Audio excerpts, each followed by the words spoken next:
Hey guys, it's Clary, and today I'll be letting you know how to add a whitelist to your Hytale server.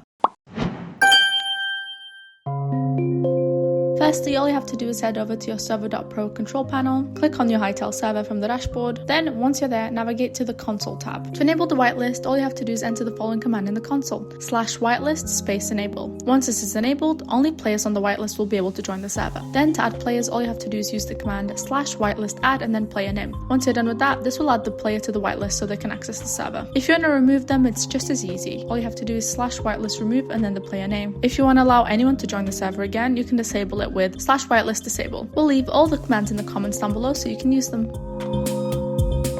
Thank you so much for watching. I hope you enjoyed this video. If you want to play more multiplayer games with your friends, you can go ahead and check out Server.pro.